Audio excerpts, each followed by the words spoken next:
చనిపోయిన వ్యక్తి ఆత్మ 25 గంటల తర్వాత ఇంటికి ఎందుకు వస్తుందో మీకు తెలుసా? ఒక వ్యక్తి చనిపోయాక యమదూతలు వచ్చి ఆత్మను యమలోకానికి తీసుకుని వెళ్తారు.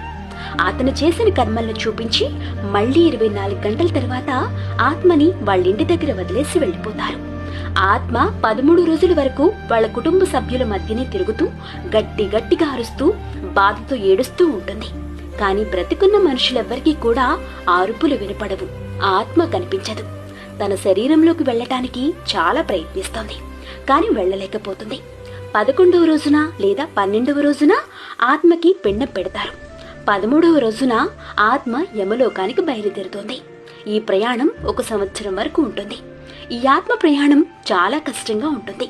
11వ రోజున లేదా 12వ రోజున పెట్టిన పిండం ఆత్మకు సంవత్సరం వరకు భోజనంలో ఉపయోగపడుతుంది.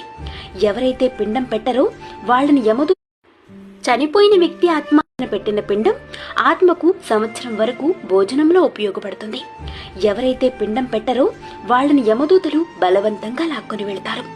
కొన్ని రోజులకి దినం భోజనాలు పెడతారు కదా, ఆ భోజనాలు కనుక అప్పు చేసి పెడితే ఎప్పటికీ ఆత్మకు శాంతి దొరకదు అని గరుడ పురాణంలో లిఖించారు.